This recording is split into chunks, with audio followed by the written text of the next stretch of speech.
Halo semua, kembali lagi sama gue Niko. Kali ini kita bakal ngelanjut video weekly workshop tentang backend. Kali ini kita bakal masuki sesi terakhir, yaitu sesi 9. Materi tentang sesi 9 yaitu Intro to NoSQL dan MongoDB. Nah, sebelumnya gue mau bilang makasih buat kalian yang udah nonton video ini sampai sesi ke-9. Semoga materi-materi yang udah kita sampein semua ke kalian itu bisa bermanfaat bagi kalian, dan tentunya juga bisa menambah wawasan kalian, terutama buat yang baru masuk ke semester 1. Nah, setelah ini ada final project yang harus kalian kerjakan jika kalian ingin mendapatkan sertifikat tentang backend material di DSC Binus. Nah, langsung aja kita bahas materi kali ini. Outline-nya ada 8. Yang pertama, Introduction to NoSQL. Kedua, ada NoSQL Database Types. Ketiga, ada Introduction to MongoDB. Keempat, ada Database di MongoDB. Kelima, ada Collection di MongoDB. Nah, collection itu apa? Nanti bakal dibahas pada slide selanjutnya. Terus ada Chart Operation di MongoDB. Terus MongoDB modul di Node.js. Kita bakal implementasiin MongoDB di Node.js. Terus kita bakal ngelakuin operasi simple chart di Node.js. Langsung aja pada outline yang pertama. Apa sih NoSQL itu?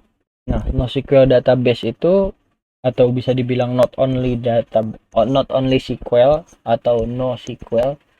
Nah, itu ada dua pendapat tuh. Kalian terserah mau masuk ke basis pendapat yang mana.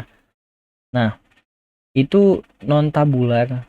Dia udah ngasih tahu, dan penyimpanan datanya itu beda dari relational database atau relational table.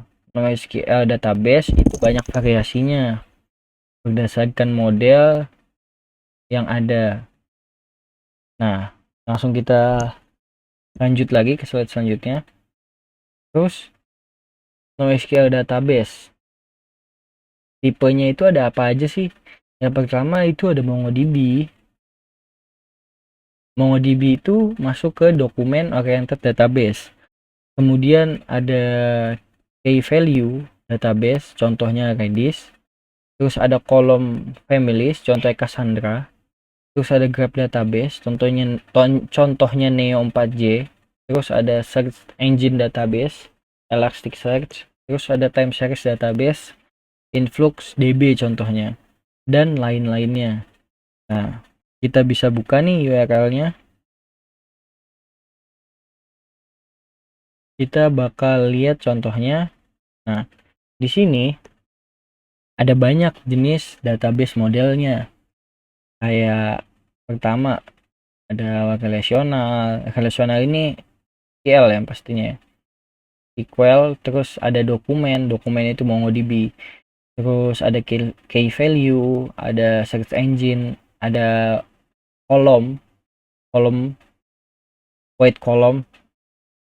Terus ada apa lagi? Graph, Neo4j, terus ada time series, ada InfluxDB. Nah, kemudian apa sih beda-bedanya database yang udah dibuat orang-orang ini semua? Terus model-modelnya apa sih yang ngebedain? Nah, yang ngebedain adalah penggunaannya. Contohnya nih, ini yang lagi seksi banget nih, ada MongoDB nih. MongoDB ini dokumen database. Dia mirip sama relational database.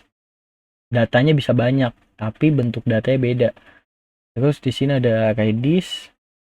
Nah, Redis ini dia database yang masuk ke key value. Nah, cuman Redis ini biasanya digunakan buat catching nih. Nah, catching. Ini lagi seksi banget nih buat catching. Redis sama Memcache. Memcache.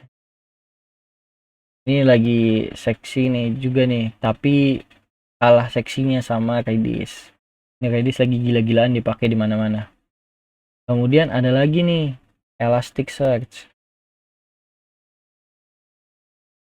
Nah, ini search engine database. Nah, ini juga lagi seksi nih. Ini lagi hot-hot banget nih. Elasticsearch lagi banyak yang make. Kemudian ada Cassandra. Cassandra database. Nah, ini Cassandra ini kalau dilihat dia ini bilang buat ngolah buat handle data banyak banget nih. Dia karena dia masuk tipe data white column. Ini banyak yang make nih Cassandra nih, Facebook juga make dan lain-lain, ini banyak nih yang make. Di sini ada penjelasannya.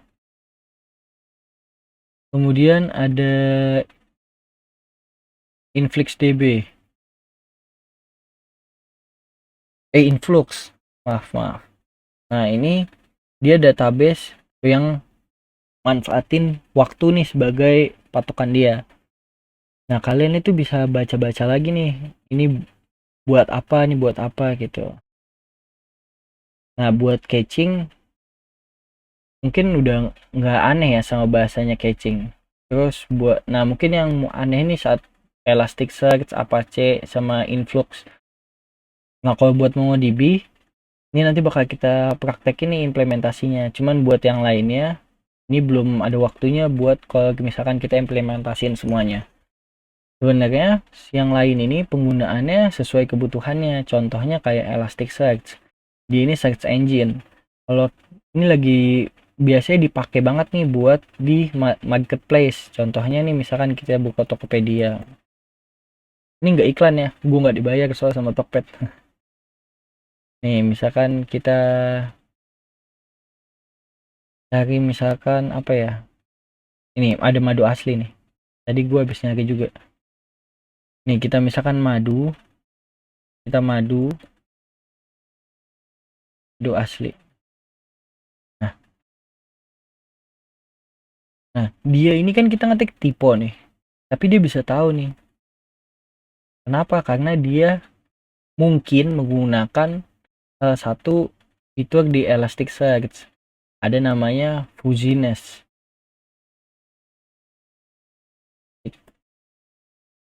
Nah, ini ada nih. Kalian bisa baca-baca nih Elasticsearch. Ini lagi seksi teknologinya.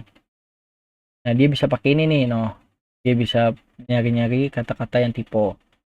Nah, kemudian kalau misalkan kita klik, nah di sini ada kategorinya nih. Nah, ini juga bisa pakai fitur dari Elasticsearch. Ini groupingnya dari Elasticsearch nih, dia ada nih. Kalian bisa lihat-lihat lagi fiturnya. Nah, kalau buat di Redis mungkin nggak terlalu kelihatan. Cassandra sama Influx nggak kelihatan ya, nggak bisa langsung dilihat datanya. Itu butuh di detailin lagi. Mungkin kalian bisa baca-baca nih. Lanjut lagi ke materinya. Terus kapan sih kita pakai NoSQL gitu loh? Kan udah ada SQL, terus kapan kita mau makainya? Kita lihat di sini kapan pakai NoSQL. Yang pertama adalah saat biasanya SQL udah lambat. SQL lambat, contohnya kebanyakan join bisa make dokumen base. Terus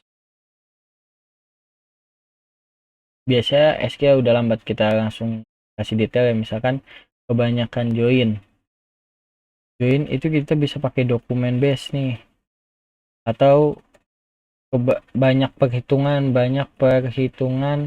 yang berat, kita bisa pakai key value base. Nah, ini buat catching nih biasanya nih, misalkan misal misal ada perhitungan nih,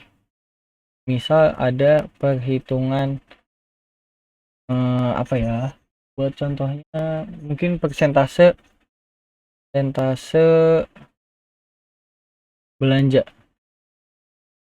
belanja yang bisa belanja user yang bisa makan waktu misalkan 2 menit buat ngitungnya, karena banyak kan data dia ngambil pakai event swatching, semuanya dia pakai, misalkan pakai event event swatching, jadi banyak joinnya itu bisa 2 menit. Nah, daripada setiap user mau buka tampilan ini, misalkan persentase kumulatif histori belanja, misalkan histori belanja kayak total diskon yang udah dipakai, total diskon, terus total irit, terus total voucher yang udah dipakai dan lain-lain. Dia bisa makan waktu 2 menit nih ke event swatching dan lain-lain gitu. Nah, event swatching ini apa? Kalian bisa baca-baca nih event swatching. Ini juga lagi seksi nih. Nah, jadi daripada dia setiap mau masukin datanya atau enggak dia setiap mau buka halaman itu makan 2 menit, ya lebih baik disimpan datanya dong ke dalam key value base-nya. Nanti dia tinggal ngambil sini. Nah, ini key value base kalau pakai Redis, kalau pakai Redis, kalau pakai Redis.io itu bisa ngambil data dalam waktu milisecond karena database-nya in memory. Nah, ini nih yang bikin cepat karena dia pakai memori. Tapi bikin lebih mahal juga karena nambah RAM kan lebih mahal daripada nambah hard disk gitu.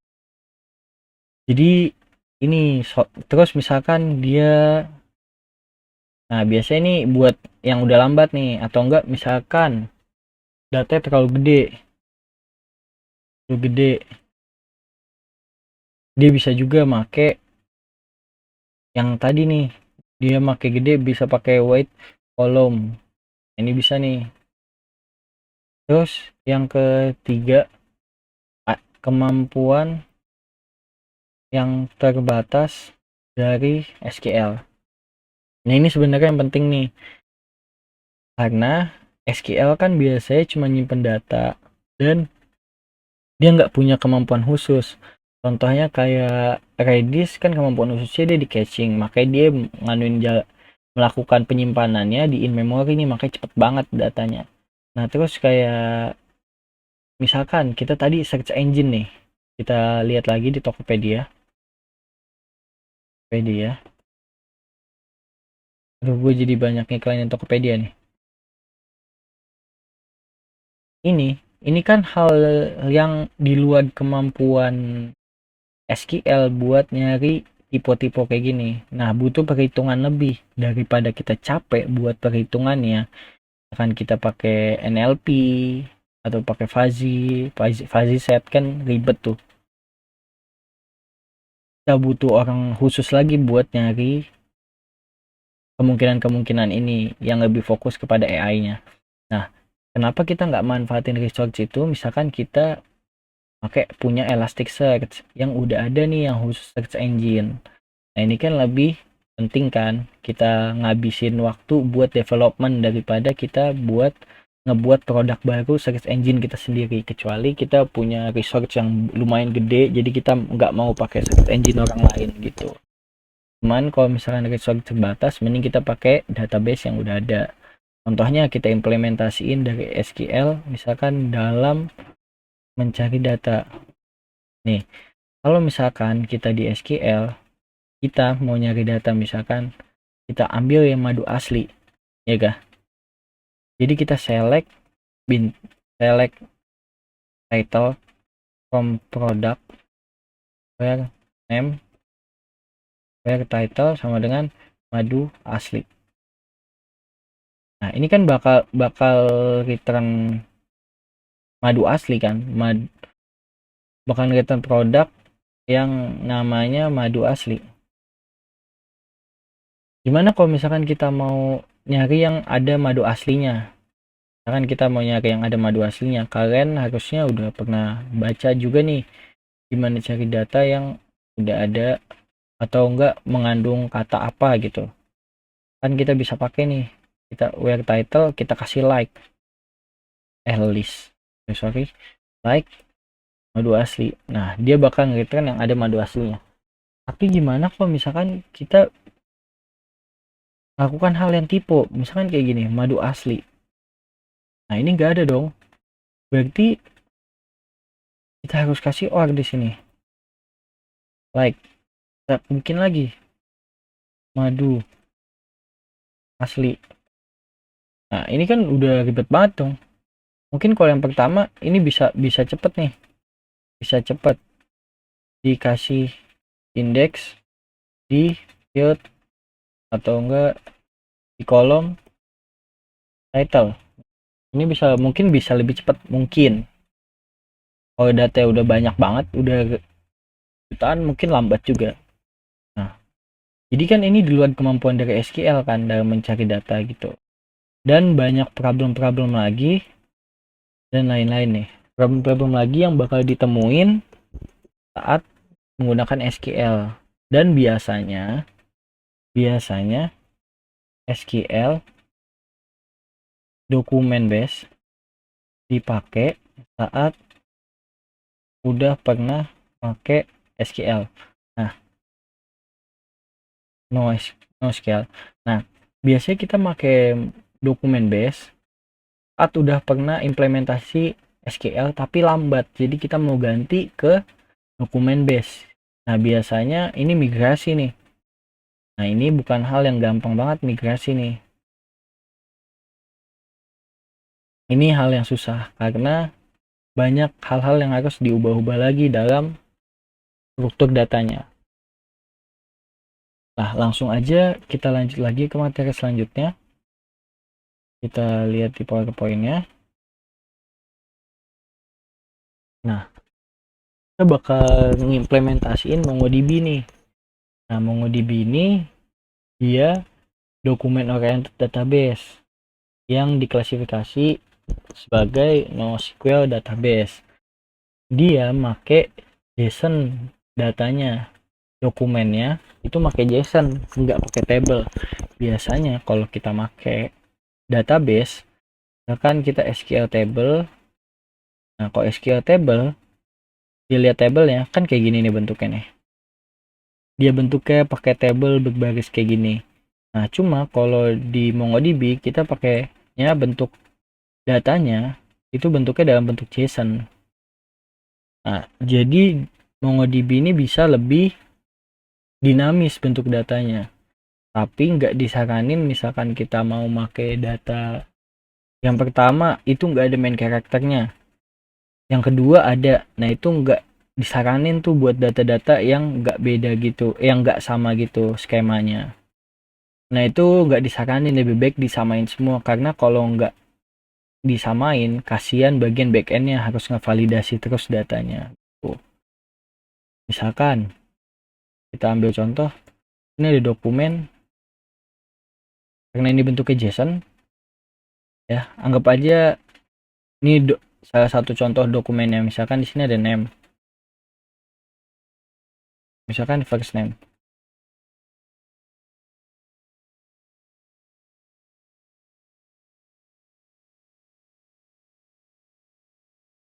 Misalkan di sini ada Nico, terus ada last name.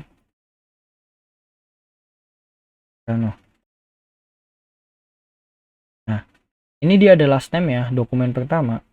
Tapi saat dokumen kedua, dia nggak ada last name nih. Dia ada first name doang. Nah, ini kan nggak disaranin nih kayak gini. Karena nanti saat backend yang ngambilnya, ini kebingungan dia saat mau ngambil last name, nanti ada undefined index. Nah, ini bikin error nih. Nah, lebih baik kalau misalkan last name ya kalau nggak ada, dinulin aja. Nul. Jadi, atau enggak misalkan dikasih itu data kosong. Jadi saat ngambilnya kita nggak perlu validasi terus-terusan. Mungkin ini constraint yang harus diingat-ingat saat ngebuat field atau dokumen di MongoDB atau enggak di dokumen base lainnya. Lanjut lagi. Nah, kemudian kita melakukan instalasi di MongoDB. Kalian bisa baca dokumentasinya di sini nih. Ini udah beda-beda semua. Setiap OS dia punya cara install beda-beda. Nah, jadi kita buka coba di sini MongoDB. hapus Redis, Apache Cassandra, Influx kita hapus. Nah, kita buka yang software kemudian server. Terus di download nih di sini. Download di sini. Nah, ini ada yang versi 443. Pada barusan kemarin tuh 442 ya. Udah ada 443, kalian bisa download. Kalau punya gue masih 442, kalian download aja nanti yang 443. Terus platformnya apa dan lain-lain itu pilih aja. Terus buat dokumentasinya, nah installnya itu kalian bisa lihat di sini nih, di Linux, macOS dan Windows. Nah, kebetulan gue lagi pakai Docker nih. Gue nginstal MongoDB-nya pakai Docker. Supaya apa? Supaya gue nggak ribet nanti config dan lain-lain lagi. Gue buat config lain-lain buat di MongoDB yang udah ada, makanya gue taruh di Docker aja. Jadi Docker kalian bisa baca-baca juga nih, ini lagi seksi juga nih. Ini tools-tools yang lagi Kubernetes, Jenkins itu kalian baca-baca juga, ini banyak banget nih hal-hal yang lagi digunain pada masa-masa sekarang development. Ini kalian bisa lihat. Cuman gue saranin mungkin kalian pakai instalasi yang ini aja dulu ya, ikutin instalasi yang di sini. Kalian bisa ikutin instalasi. Nah, karena gue udah gue install di gue, terus sudah jalan juga. Nah, kalian jalanin aja, ikutin yang di sini semua sampai nanti kalian itu bisa selesai semua instalasinya sampai muncul. Nah, sampai kalian ngeklik Mongo. Mana Mongo? Hmm,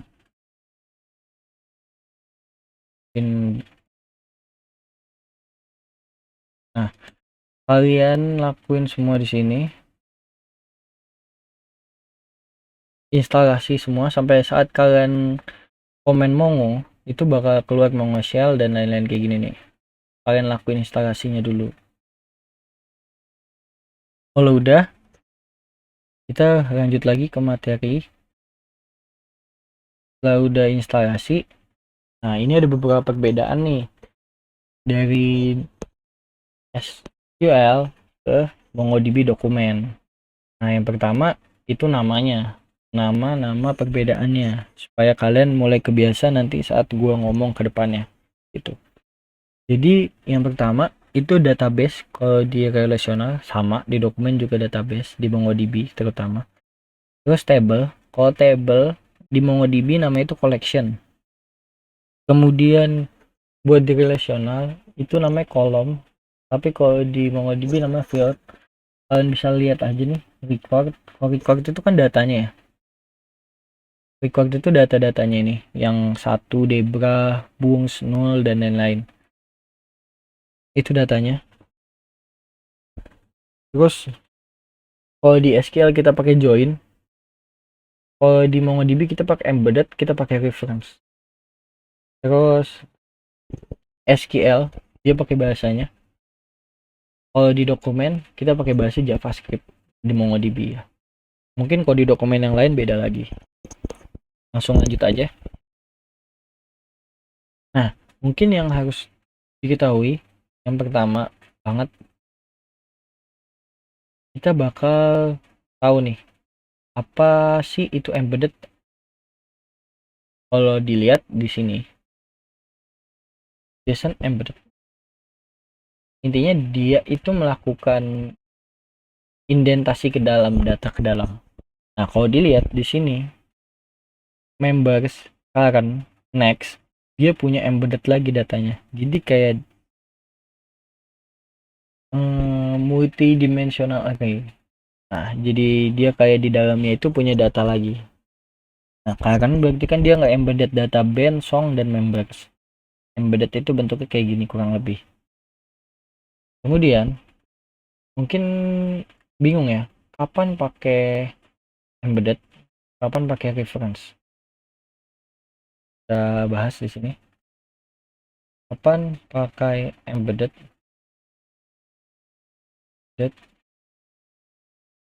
dan reference. Kalau dilihat dari yang di PowerPoint yang udah dibuat, itu join. Kalau di MongoDB itu nggak ada yang namanya join, tapi itu pakai embedded dan pakai reference. Nah, langsung aja dilihat yang contohnya tadi. Nah, kalau misalkan biasanya kalau kita melakukan di SQL, nih, misalkan di sini kita mungkin ambil yang udah ada ya.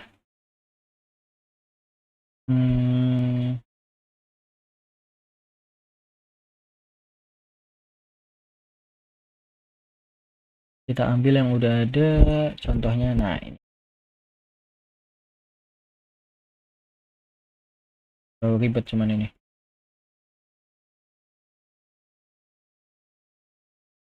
Nah, anggaplah kita ngambil data yang gini aja deh. Kita ambil data buat kan sini ada name. Oh, di sini ada phone. Nah, anggaplah gue punya 2 nomor telepon ya. Nah, jadi di pertama itu gue punya 08 bla bla bla. Terus yang kedua gue punya 08 bla bla bla. Kalau dilihat data yang ini masih layak banget. Ini masih boleh banget pakai embedded. Kenapa? Karena kalau misalkan kita melakukan pemisahan ke table selanjutnya, kalau reference itu maksudnya itu kayak pisah table. Nah, reference ini ngemisahin table. Nah, kalau embedded itu di kayak gini. Nah, kalau gini ini masih boleh banget pakai embedded. Nah, yang udah nggak boleh pakai embedded itu misalkan contoh penggunaan reference, kayak misalkan di sini gue punya dokumen lagi. Ini kita ambil font. Nah, terus di sini gue pernah melakukan apa ya? Oh, misalkan di sini ada departemen. Nah, departemen ini opsional nih. Nih, opsional. Bisa aja dia masuk departemen. Enggak, kok departemen itu wajib ya. Yang enggak itu tuh yang enggak diwajibkan itu contohnya adalah kayak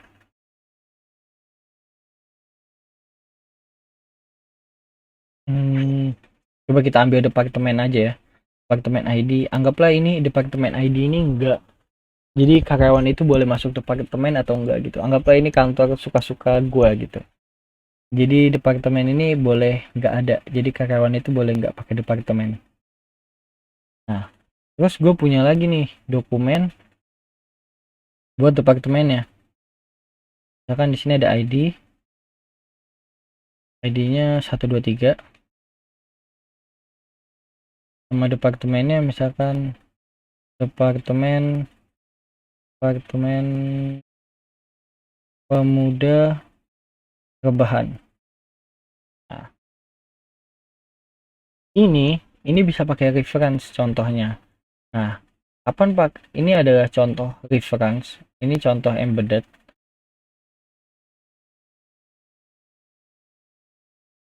Ini contoh embedded.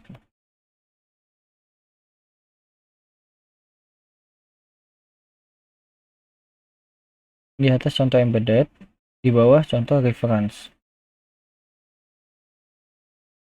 Nah, kapan pakai embedded, kapan pakai reference? Yang pertama adalah yang faktor utama dalam memilih embedded dan reference adalah kalau embedded wajib punya ketergantungan, sedangkan reference tidak. Nah, contohnya di sini nih, phone number. Kalau misalkan gue buat departemen sendiri atau gue buat phone number sendiri, itu nggak mungkin dong gue melakukan pengolahan data phone number sendiri tanpa nama employee-nya gitu. Buat apa phone number? Kita nggak tahu dong ini phone number siapa. Nah, jadi ini harus dimasukin ke dalam sini nih, karena ini phone number punya keterkaitan dengan employee. Sedangkan kalau departemen ini mau ada employernya apa enggak, itu tetap ada nih departemen ini, karena perusahaan ini perusahaan suka-suka gitu. Jadi kalau employee nggak punya departemen, ya udah nggak apa-apa, nggak masalah. Misalkan di sini dia punya nol, misalkan departemennya nol, nggak ada. Nah, itu nggak masalah karena ini nggak ada keterikatan dua-duanya. Nah, dari sini kita baru pakai reference. Nah, penentuannya pakai reference atau enggak, ini yang paling utama nih. Cuma kalau misalkan kita emang mau pakai reference atau embedded, itu sesuai kebutuhan aplikasi ke depannya masing-masing. Simpelnya adalah kayak gini. Kapan kita pakai embedded dan reference. Langsung lanjut lagi. Nah, database di MongoDB. Tadi kita udah sempat ngejalanin sampai keluar kayak gini. Nah, di database sama kayak database di SQL dan lain-lain. Ini bisa kita lihat di sini, mungkin metodenya ini banyak banget. Banyak banget ya. Jadi di sini nih ada database method MongoDB. Nah, sini ada banyak banget nih metode-metode yang disediain sama dia. Cuma di sini gue ambil yang sering banget dipakai nih. Yang sering banget dipakai. Sebelum kita pakai database, kita harus tahu dulu gimana cara buat database itu. Nah, sebelumnya kalau misalkan kita mau pakai database, kita harus ngeliat dulu semua database itu ada apa aja dong. Udah ada database apa aja. Nah, caranya adalah kita show DBS. Ini database yang ada nih saat MongoDB itu dijalankan.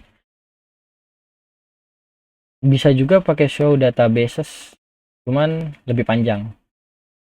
Pakai yang singkat-singkat aja, show DBS. Nah, gimana cara kita buat database baru? Kita bisa menggunakan keyword namanya use atau command use. Nama database-nya misalkan DSC. Nah, ini kita udah buat database baru nih DSC. Nah, lalu kita lihat lagi nih show DBS. Loh, tapi kok masih nggak ada DSC itu? Nah, karena MongoDB ini dia pinter nih. Dia bisa tahu kalau database itu dia belum punya collection, dia nggak bakal dibuat database itu. Jadi dia kayak pindah-pindah aja, kayak pindah-pindah. Cara pindahnya itu use DSC, misalkan use use apalagi misalkan QWERTY. Tapi kalau kita show database itu nggak ada semua, karena kita cuma pindah-pindah-pindah aja, nggak ngebuat database itu. Nah, coba kita buat database, lalu kita isi collection supaya dia bisa ngedeteksi oh ini database dipakai gitu. Use DSC, terus kita pakai metode db.create collection, namanya misalkan sesi 9. Nah, ini udah oke nih. Kalau kita lihat lagi show DBS, nah ini udah ada nih DSC. Kita misalkan mau pindah lagi nih, use belajar. Kita show DBS, nggak ada lagi kan? Nah, kita harus DB, kita udah use belajar nih. Create collection sesi. Oke. Nah, sekarang kita show DBS lagi. Itu udah ada tuh belajar. Kalau kita mau ngapus database, kita drop database. Belajar udah kehapus, kita use DSC. Nah, langsung mungkin buat ngebuat database itu aja ya. Metode-metode yang lainnya mungkin bisa dilihat lagi di dokumentasinya. Terus kita lihat, misalkan kita mau lihat nih, get collection names. Ini udah apa aja? Udah dari sesi 9. Nah, jadi kita karena udah buat nih di atas ini sesi 9. Langsung lagi kita ke materi selanjutnya yaitu collection. collection ini sama kayak table kalau di SQL, cuman dia ada beberapa batasan nih. Contohnya adalah max dokumen. Dokumen itu satu dokumen itu yang ini ya, ini satu dokumen nih, itu 16 MB. Nah, buat teks 16 MB itu udah gede banget, udah benar-benar gede banget kalau menurut gue ya. 16 MB dalam bentuk teks itu udah gede banget. Jadi gua nggak kebayang itu dokumen segede apa kalau misalkan 16 MB. Ini teks ini aja sebanyak ini mungkin baru berapa ya? Mungkin dia nggak dalamnya ada buku cerita ya, atau enggak banyak banyak isi-isi buku. Mungkin 16 MB makanya dia bisa banyak banget. Terus nested levelnya atau embedded dokumennya itu maksimal 100 level. 100 level itu udah banyak banget kalau menurut gue ya. Bayangin aja nih di indentasinya ini udah sampai 100 nih. Ini dinamain karakter, nanti ada di dalamnya ya. Kalau dilihat nih yang mungkin, nah ini aja nih, ini baru 1, 2, 3. Ini baru 3 aja udah indentasinya udah dalam banget, gimana sampai 100 gitu. Kalau gue biasanya paling dalam itu mungkin 5 ya, yang itu juga udah nggak bagus banget. Kalau 5 harus dipecah lagi mungkin kalau misalkan udah lebih dari 5 kalau menurut gue ya.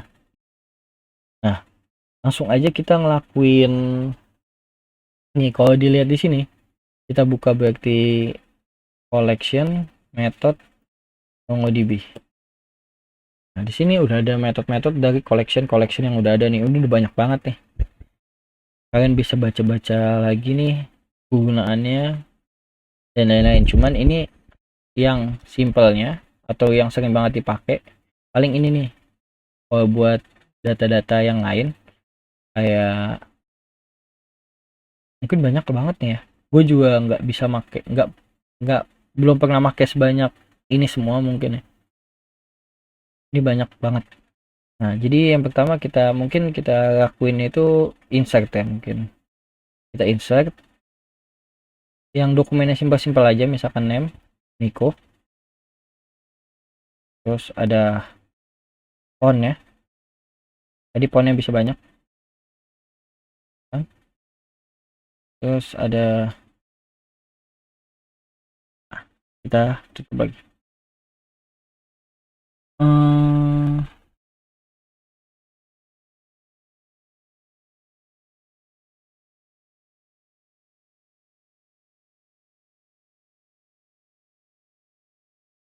Nah, kalau kita lihat itu udah insert nih.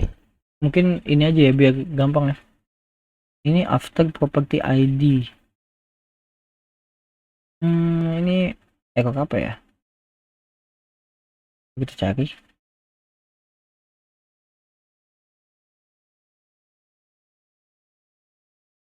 Mongo.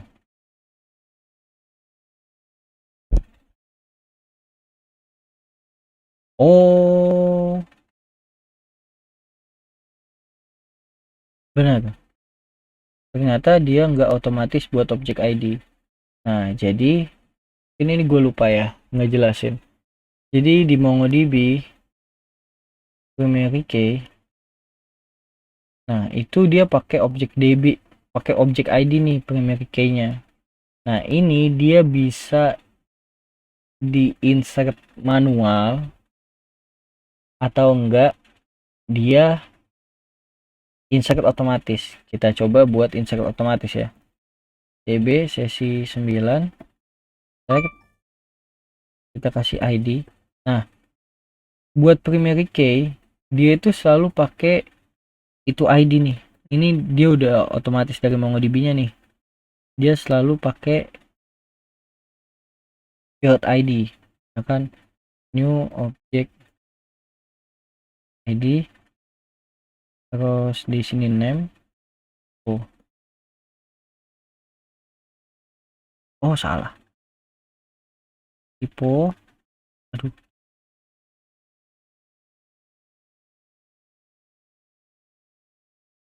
Nah, kalau dilihat kita sesi 9 fine. Nah, ini dia yang pertama dia otomatis masukin juga nih. Yang kedua dia juga otomatis masuk Yang kedua kita masukin manual. Yang pertama dia masukin otomatis. Nah, mungkin kayak gini ya cara nge-update datanya. Nge-insert datanya. Nah, ini bisa insert banyak juga nih. Kalau insert banyak, dia bisa pakai keyword ini. Insert. Kalau misalkan pakai one, berarti dia insert satu. Kalau insert many, dia bisa di array. Array, lalu kita objek yang pertama. Lalu kita kasih name. Oh, salah. Kita kasih ID dulu. ID, new, object, ID. Terus dia ada name, Nico. Misalkan di koma lupa. Terus misalkan major SOCS. Terus dibikin objek baru lagi, dokumen baru, kita kasih ID lagi, misalkan new object ID, terus name-nya misalkan di sini Johan, major OCS, kita tutup, kita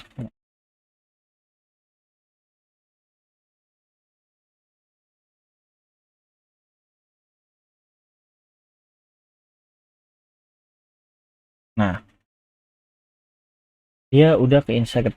Tadi gue salah nih, di sini ke kan titik koma. Kalau kita DB sesi 9 fine. Nah, ini udah ada nih. Kemudian kita melakukan selanjutnya, kita melakukan find tapi kita pakai data yang spesifik. Contohnya misalkan kita find tapi gue mau yang name-nya itu cuma Nico. Aduh, salah.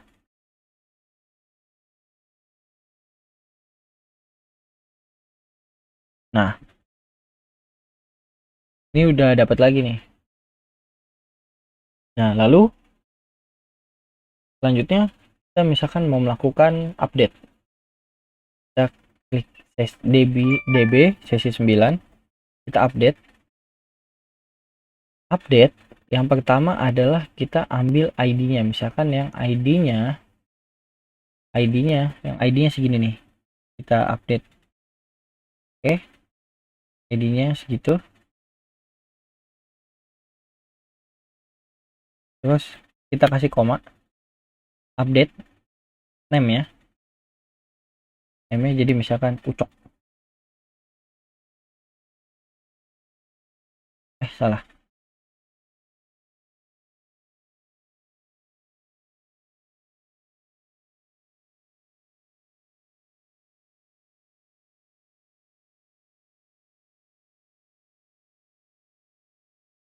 Nah, tadi gue salah, harusnya dia pakai objek ID karena ID ini bukan varchar ya. Nah, kalau kita lihat lagi DB sesi 9 fine. Nah, nama yang tadi udah gue ganti jadi Ucok. Jadi kayak gitu. Buat update di data. Sebenarnya di sini banyak banget nih. Kalau mau dilihat, mungkin gak bisa gue bahas satu-satu ya nih, kayak ada update one, ada update many gitu. Dia ada filternya juga nih. Gimana kalau misalkan dia mau nge-update-nya kayak yang ini nih.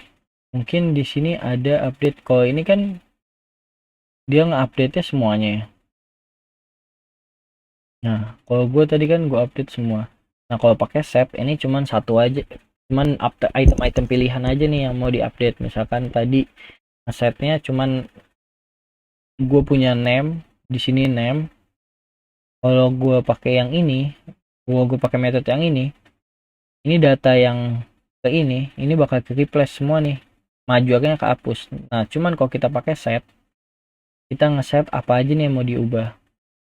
Nah kalau dilihat di sini, ini pakai titik ini maksudnya dia itu embedded nih. Kalau dilihat nih, mana info publisher. Nah publisher info di dalamnya dia punya publisher lagi apa gitu. Jadi ini yang perlu diketahui lagi. Kalian bisa baca-baca lagi nih. Langsung aja dilanjut ya sesi 9, kita remove. Misalkan kita mau remove yang ID-nya ID-nya nih yang ini ucok, kayaknya ucok, kita hapus saya namanya. Nah, kalau kita find lagi, dia udah hapus ucoknya. Mungkin itu komen dasar buat collection ya. Kalian bisa baca-baca lagi nih di sini. Karena nggak sempat kalau misalkan mau gue bahas semua. Mungkin satu lagi ya, kita DB sesi 9, kita count apakah data sesuai. Oh, sesuai 3. Nah lanjut lagi ke materi selanjutnya. Oh ya, ini gue udah keduluan berarti tadi. Ini chart operationnya tadi udah gue jelasin dan gue praktekin juga. Nah selanjutnya kita bakal pakai MongoDB modul di Node.js. Ini resmi dari official MongoDB nya ya, harusnya langsung kita lihat di sini nih di Node.js. Quick start, kalian yang pasti install Node.js, ini udah semuanya bla bla bla, ini basa-basi lah ya, yang kita praktekin aja. Pertama kalian npm init,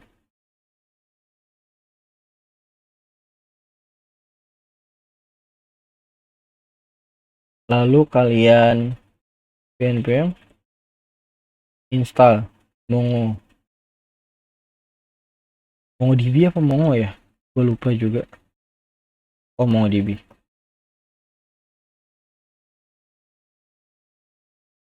Nah kemudian kita langsung aja nih, kita buat filenya, run touch index.js, kita index.js, kita cons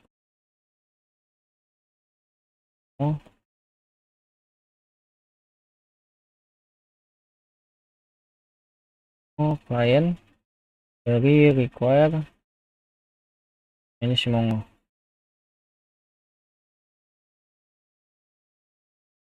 Mungkin di paket JSON-nya udah biar cepet gua copy aja semua nih. Nah sebenarnya kalian tuh bisa juga nih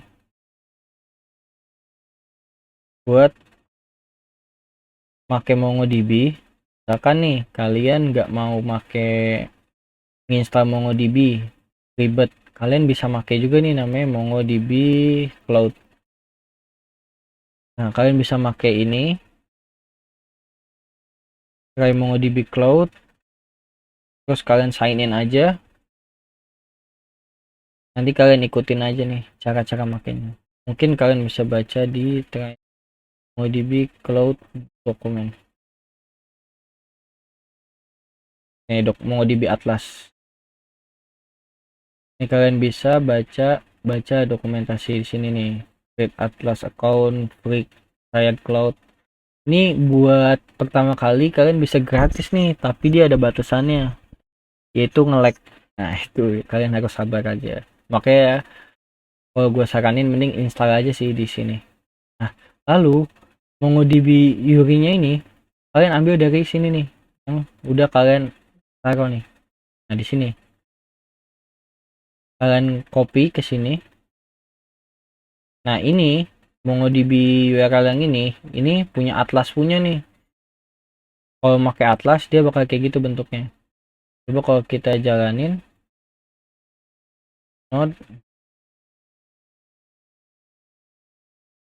node index, yes.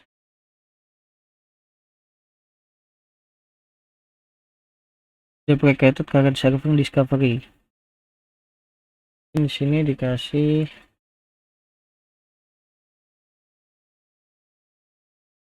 topologi.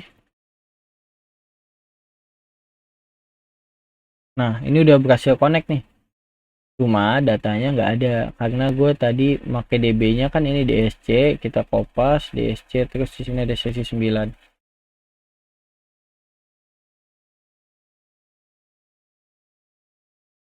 Ini berarti kita hapus. Berarti kita movie cons akan cons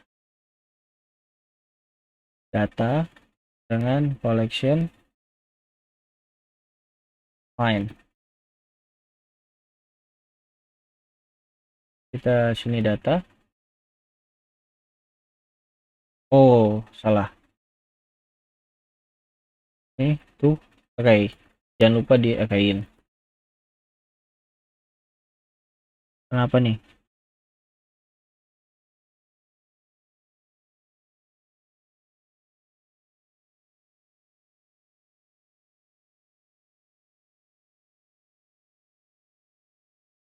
Nah, karena dia nge-collection nge-find ini dia pakai callback, jadi harus dikasih await. Harusnya kalian udah belajar nih assign await materi selanjut sebelumnya, jadi kalian udah nggak aneh lagi harusnya pakai assign await. Nah, kalau kalian lihat di sini nih sebenarnya ini benar-benar sama banget sama yang udah dipraktekin di ini nih, kayak nge-find. Oke, kita coba ya nge-find, langsung kita kopas aja karena kalian benar-benar pakai ini di cuman beda tempat aja. Nah, kalau tadi kalian pakainya itu di Mongo Shell-nya, kali ini kalian pakainya di tempat sininya nih, langsung di codingannya. Nah, jadi kurang lebih kayak gini paling implementasi di Node.js-nya ya. Paling buat apa ya selanjutnya ya? Nah, bedanya paling begini. Kita langsung pakein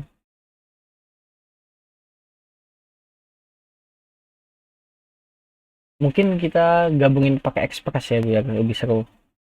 Jadi kita langsung pakai Express aja. Install pertama berarti kalau gue lihat materi selanjutnya MongoDB modul. Nah, cukup using MongoDB kita pakein Express mungkin biar lebih keren. Jadi kita nggak cuman kayak gini aja. Soalnya kalau dilihat nih collection ini semua fiturnya udah ada, tinggal kalian pakai aja nih. Misalkan kayak insert one, insert many, tapi kok insert udah di precated nih, berarti kita pakai insert one. Datanya apa? Terus misalkan kita kayak remove, ini udah di precated juga, kita pakai delete one. Berarti usahain pakai fitur-fitur yang udah jangan di precated ya, soalnya kalau pakai di precated nanti nggak bakal bisa dipakai lagi. Misalkan update one gitu.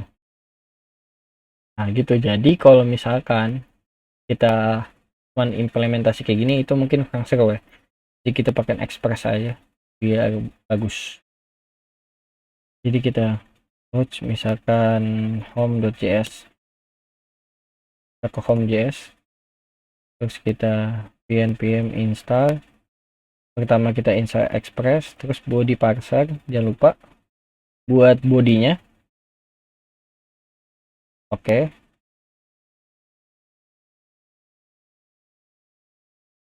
ini gak usah, nanti aja gampang. npm terus install fdev, jangan lupa no daemon ya. Ini kalian udah belajar semua harusnya. Terus kita script, kita kasih start. Ini kita kasih no daemon, index home.js. Kita buat const express dengan require express. Terus di sini body parser, where body parser. Kemudian kita bikin const app sama dengan x. Nah, lalu kita pakai lagi app use body parser option.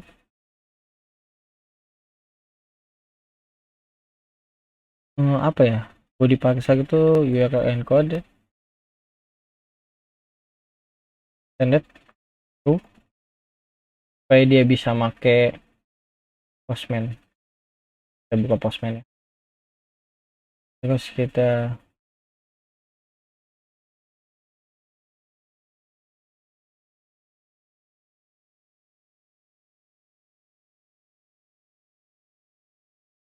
buka Postman ya.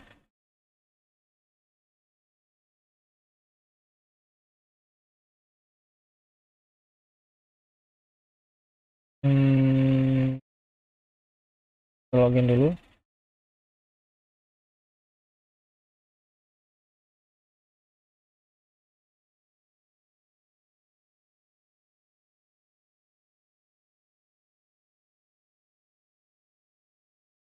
Fungsinya buat URL encoded. Ini jadi kita bisa ngepost lewat URL encoded ini. Terus misalkan kita app use, kita pasangin body parser, kita kasih JSON. Oke, terus kita app run start ya use.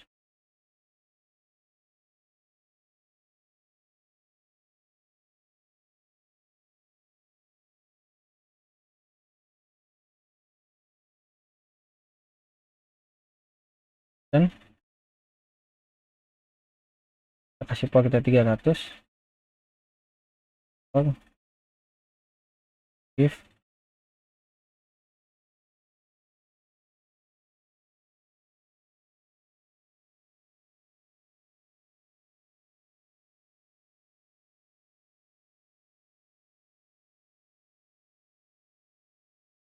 kita kasih npm start. Oke, server running, kita buka terus 3000. Berarti kita kasih app get, kita kasih URL nya, terus kita kasih request respon, kita kasih callback nya, jangan lupa respon, kita kasih send hello world, biar jago harus pakai hello world. Sip. Nah, jadi kita gabungin ke Postman biar bagus. Yang tadi nih kita copy,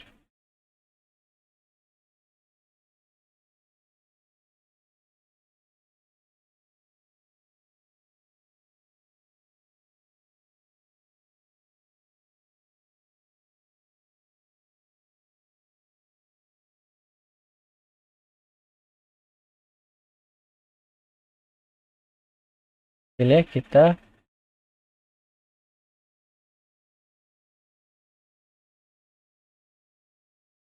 kasih asing sini,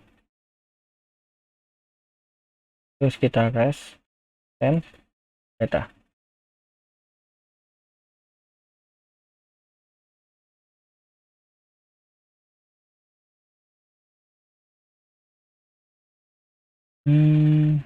Client not, oh iya lupa.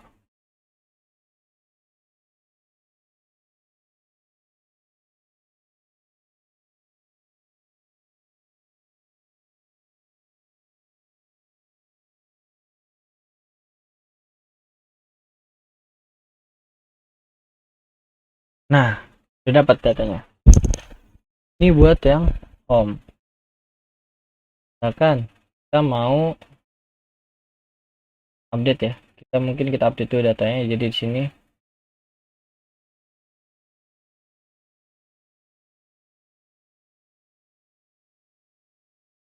kita ambil, kita find,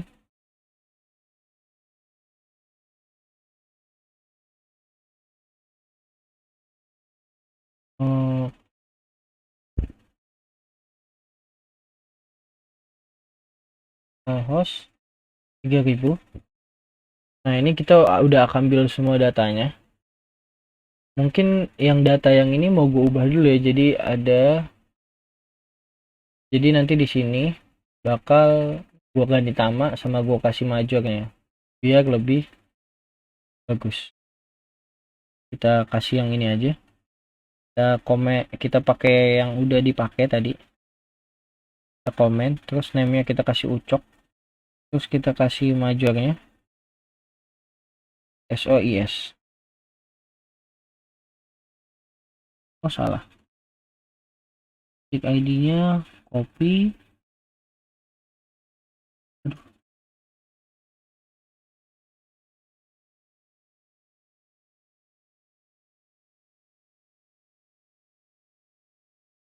copy, paste.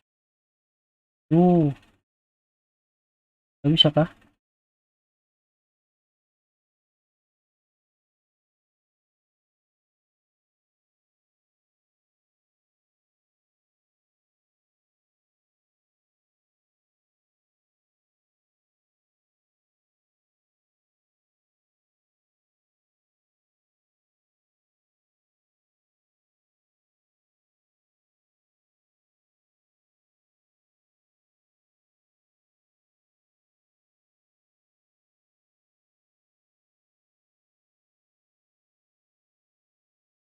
Nah, kita ganti lagi datanya di sini jadi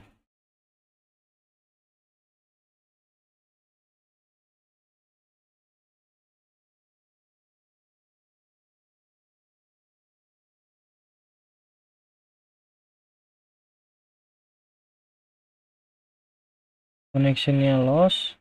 Nah, ini udah dapat semua datanya. Jadi saat kita nge-index, kita buka di ini, kita buat nge-find datanya nih. Jadi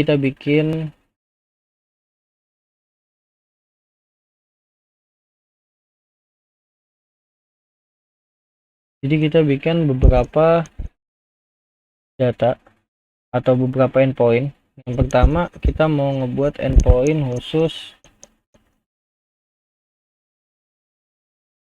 bagian buat nge-get.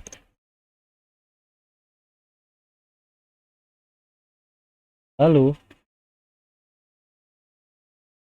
buat yang lainnya kita mau buat get, terus kita buat app, kita buat ngepost. Misalkan di sini ada users, kita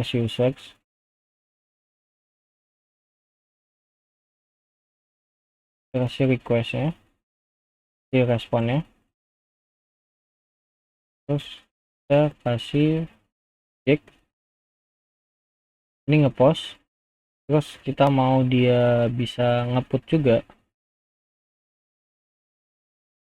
kita ngeput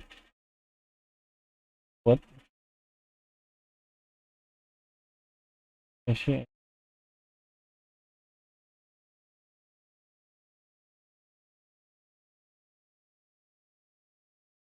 delete.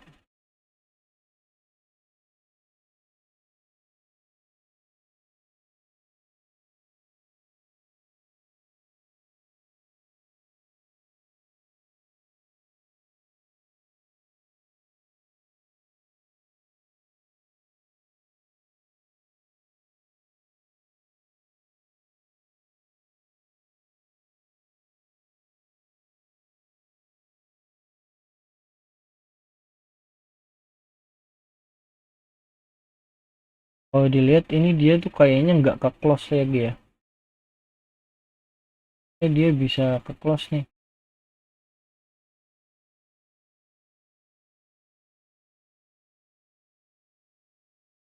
Kalau dia lihat di sini, dia saat dia pertama kali ngambil dia berhasil, tapi saat dia kedua kali ngambil itu dia nggak berhasil. Mungkin kita harus cari tahu nih apa di MongoDB nya dia nggak bisa ke close.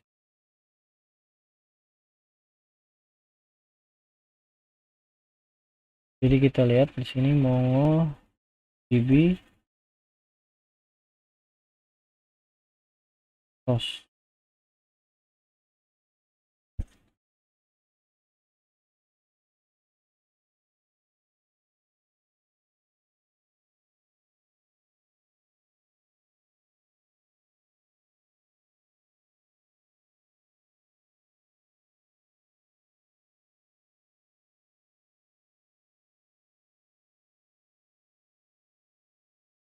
Kita cancel.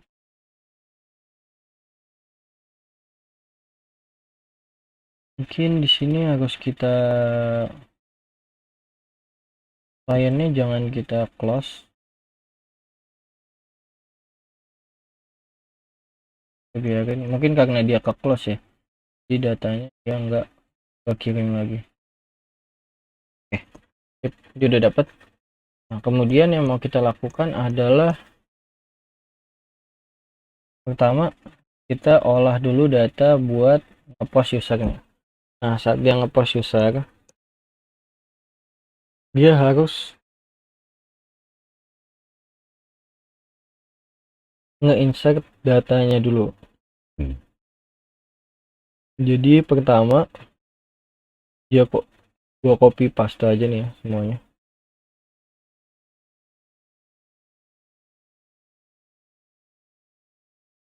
Nah, jadi buat dia ngepost usernya,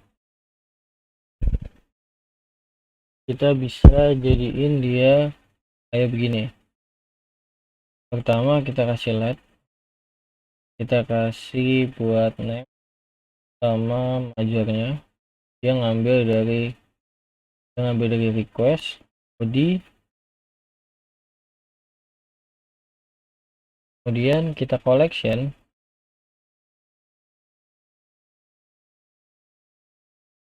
with mungkin with collection, kita insert one sama id sama object id, new object id,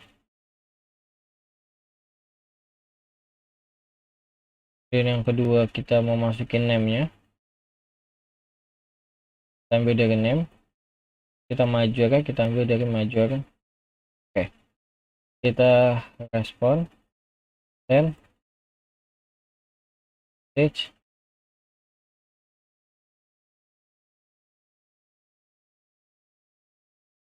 kita jalanin di sini, kita kasih name kan sini dulu caranya, kita post, kita kasih users kan. Kalau di sini ada error, undefined is not a function, line 29. Kalau misal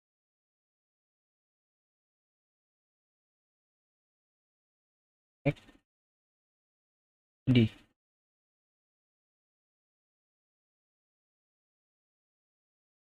ini ada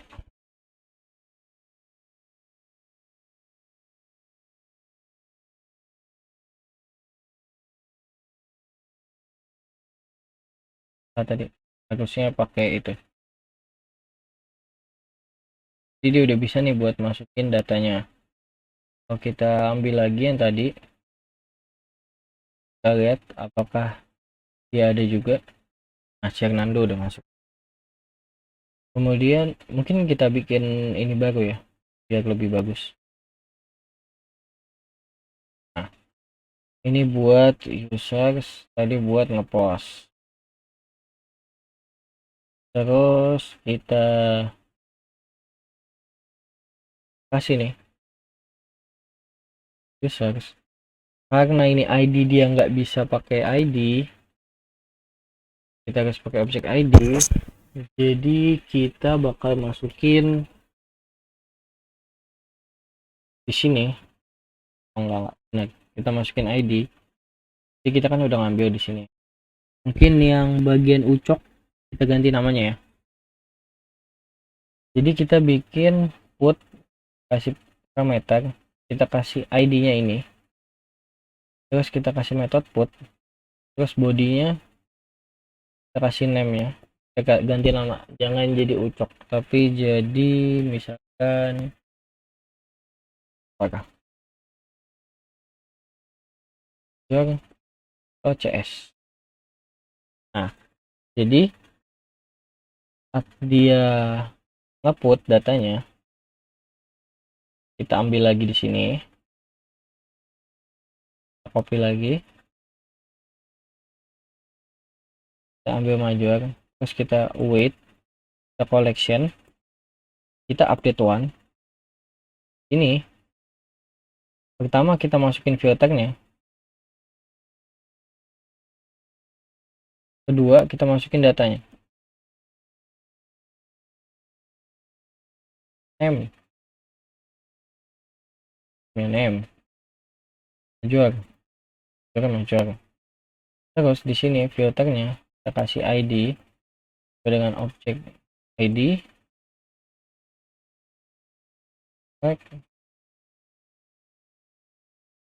params ID. Kita lihat apakah berhasil. Terus kita respon message-nya, jadi buat gituin.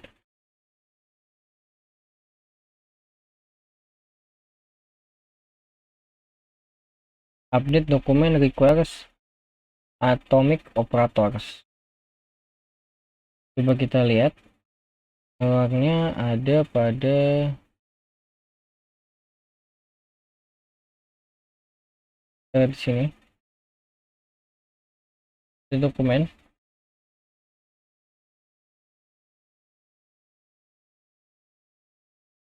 Oh iya ya, dia harus pakai set.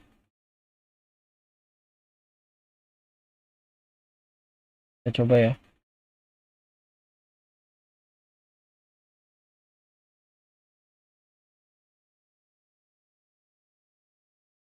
Kita coba misalkan dia pakai set.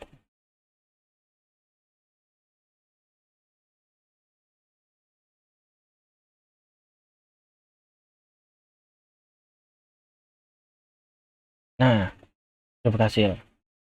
Ternyata dia harus kasih set ini buat di data yang mau diupdate, terutama kalau misalkan kita pakai modul MongoDB-nya. Kemudian buat selanjutnya kita bakal ngimplementasin delete. Kalau delete kita langsung pakai yang URL ini, kita copy ke sini, terus kita buat metode delete.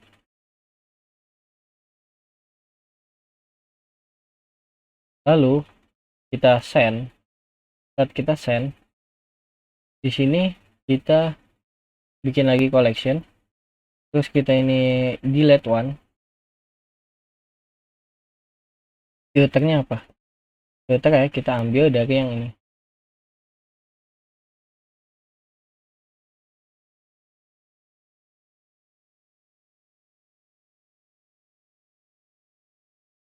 Kita copy, kita paste lagi, kita coba apakah bisa delete nya, apakah dia munculkan error.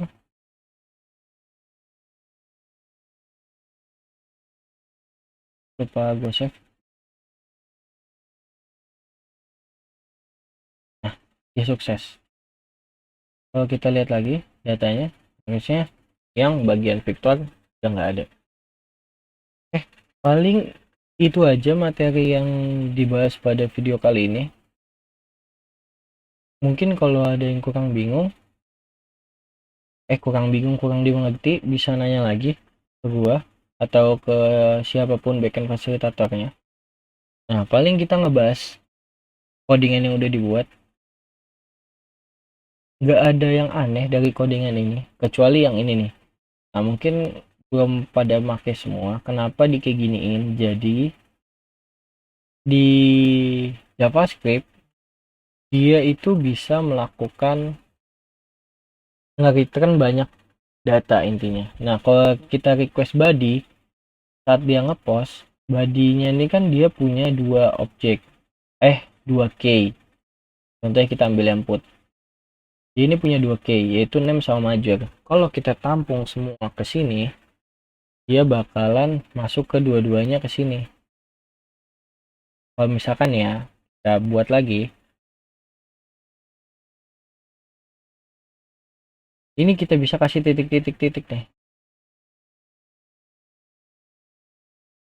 Kita konsolok. Major.